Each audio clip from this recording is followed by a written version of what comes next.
of a cat, skin of a man, mix if you can, hair of a goat, blood of a stoat, all this you mix, until him you fix.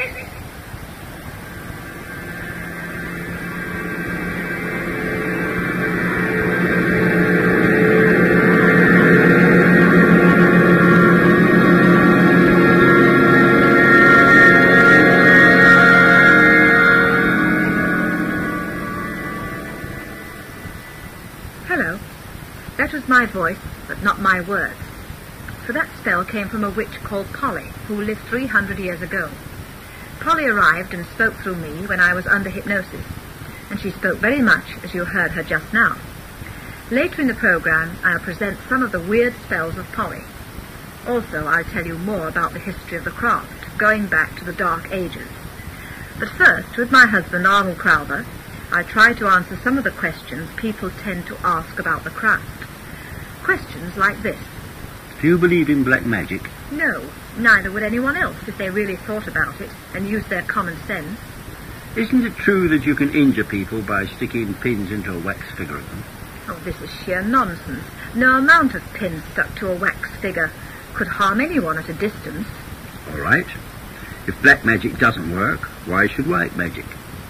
The chief reason why white magic works is that it is positive thinking. Not only is the whole coven working to cure a person or help them in some way, but that person is in agreement with what the coven is doing. So there is no opposition, either mental or otherwise, to the work.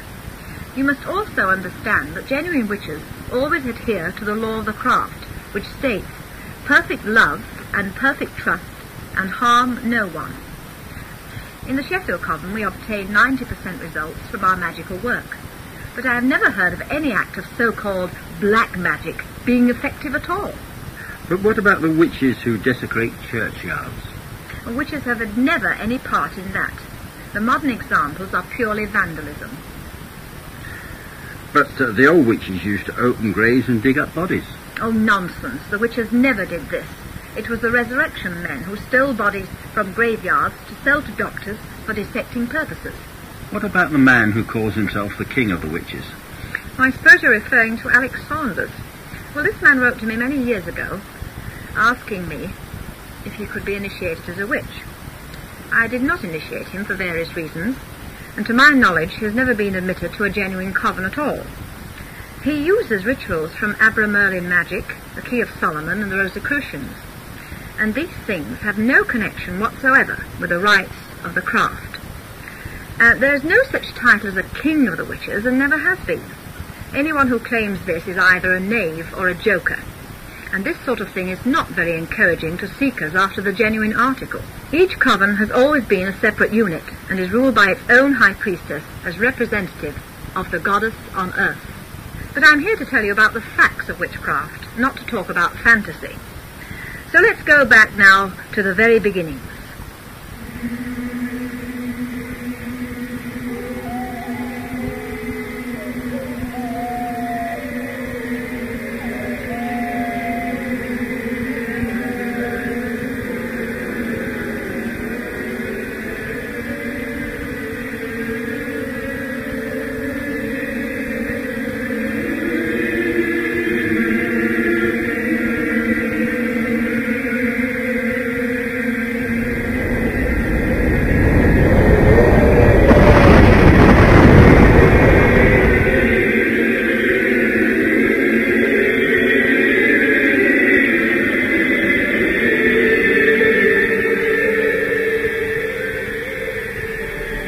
Before the gods that made the gods had seen their sunrise pass, the white horse of the White Horse Vale was cut out of the grass.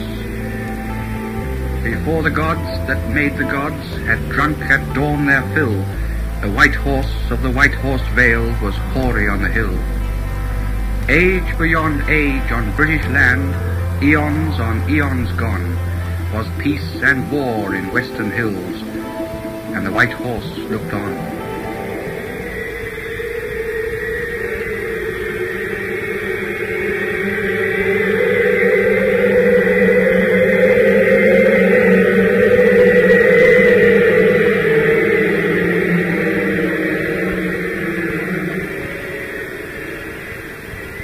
Scattered all over these islands are ancient stone circles and giant horses of chalk, dating back to the darkest memory of man.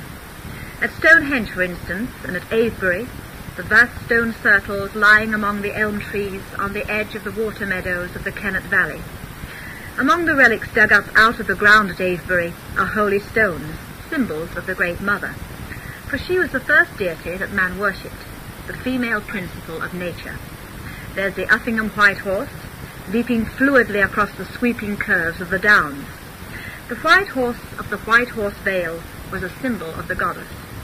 The scouring of the White Horse took place every 7 years, a mystical number in itself.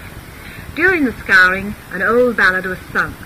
The old white horse once sitting to right, and the squire have promised good cheer, so we'll gear in a straight to keep it in shape, and I'll last for many a year. Another form of the Great Mother Earth appeared in some Celtic churches as Sheila na gig, a crude female figure with her vulva wide open, a symbol of the mystery of birth and rebirth. These can still be seen on Oaksey Church, Cirencester, and at Kilpeck Church in Hertfordshire. The earliest known representation of the horned god was found painted on a wall of rock in the cave of the Trois Frères in southern France, and a bone found in the caves of Creswell in Derbyshire had a figure of the god etched upon it. Creswell is one of the oldest inhabited sites in Western Europe. The worshippers of old danced in the stone circles, which were put there to contain the power generated by the dancers. Early man didn't just plant his seeds and hope for the best. He put his whole self into the effort to achieve good results. And if the dance in the circle sounds primitive to you, there are similar acts today of raising mass power. We have special days of prayer, we have protest marches, we have processions, and we have this.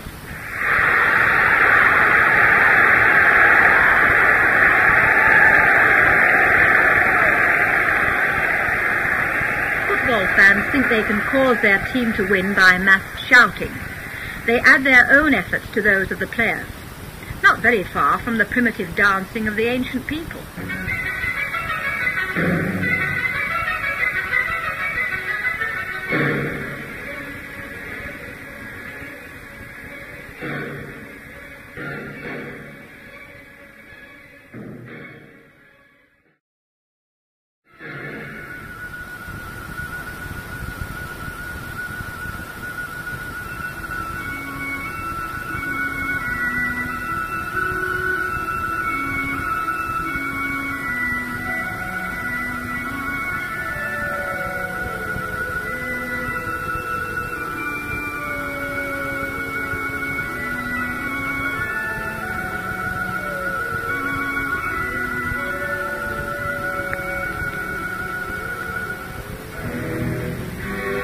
Witch goddess moon, thy spell invokes the ancient ones of night.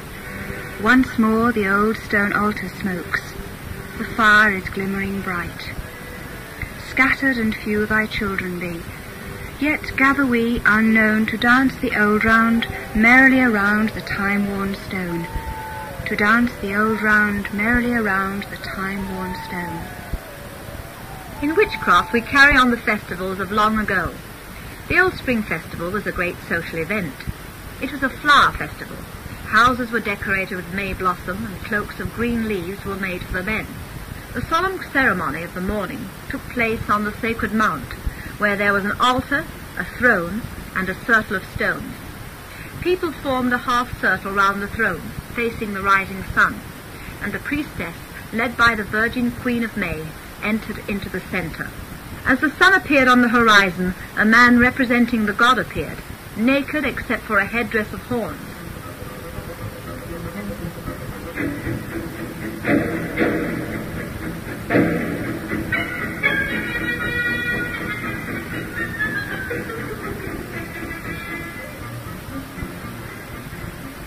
Later in the day there was a feast, and dances round the sacred tree. This tradition lasted through the centuries, and in places where the tree eventually decayed, it was replaced by the stone pillar or the May pole. And from these old festivals came the May Queen or Godiva, naked in those days and riding a white horse, a symbol of the goddess. It's quite probable that the Lady Godiva, wife of Leofric, had once taken the part of the Godiva rider, but other Godivas had ridden thousands of years before her time. The Godiva rider was accompanied by her maids, little girls who were naked except for their daisy chains. Many of the ceremonies of the old religion have come down to us in a Christianized form. The Derbyshire well dressings go back to the days when men worshipped the Celtic goddess of water and placed garlands round her wells. Now the villagers compete in dressing their wells with religious pictures made of flower petals. The Castleton Garland ceremony is obviously an old May Day celebration that has been altered to Oak Apple Day. The old customs were forbidden under the Puritans, but resumed when Charles II came to the throne. The true meaning of the ceremony has been lost, and it's now set to commemorate the restoration of the monarchy. But the horseman in the ceremony, decorated with leaves, obviously connects with the May Day Jack in the Green, who represented the old nature god of the woods.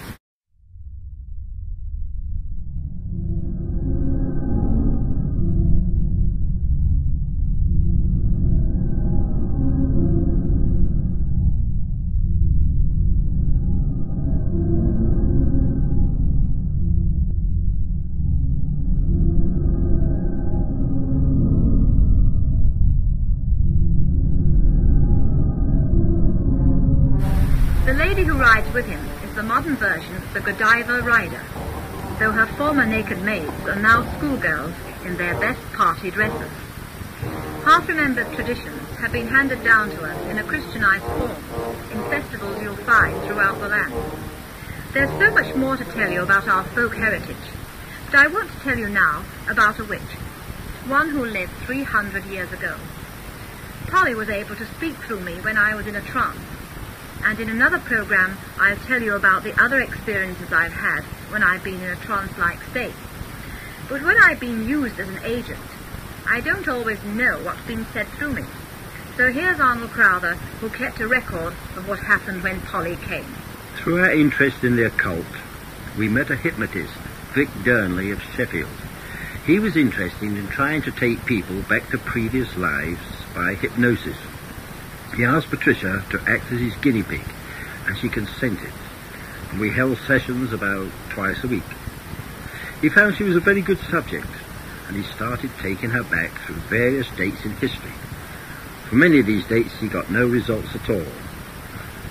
But at the year 1670, she spoke in the voice of an old crone, said she lived in a hut, kept a frog, a hen, a duck, a goat, and a cat. She was 66 years old, and her name was Polly. We asked her, "Are you a witch?" A witch? That's what people say of me. I hate them all the high and the mighty. They don't frighten me. Do you work spells for them? Spells?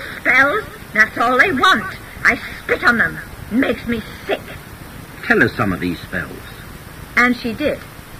Through me she told many spells. One was to make a man return to his wife. Moon blood of a virgin mixed with the hair of a man she desires to come back. Do it over a hot fire. Mix well and think of what you desire, at the same time chanting.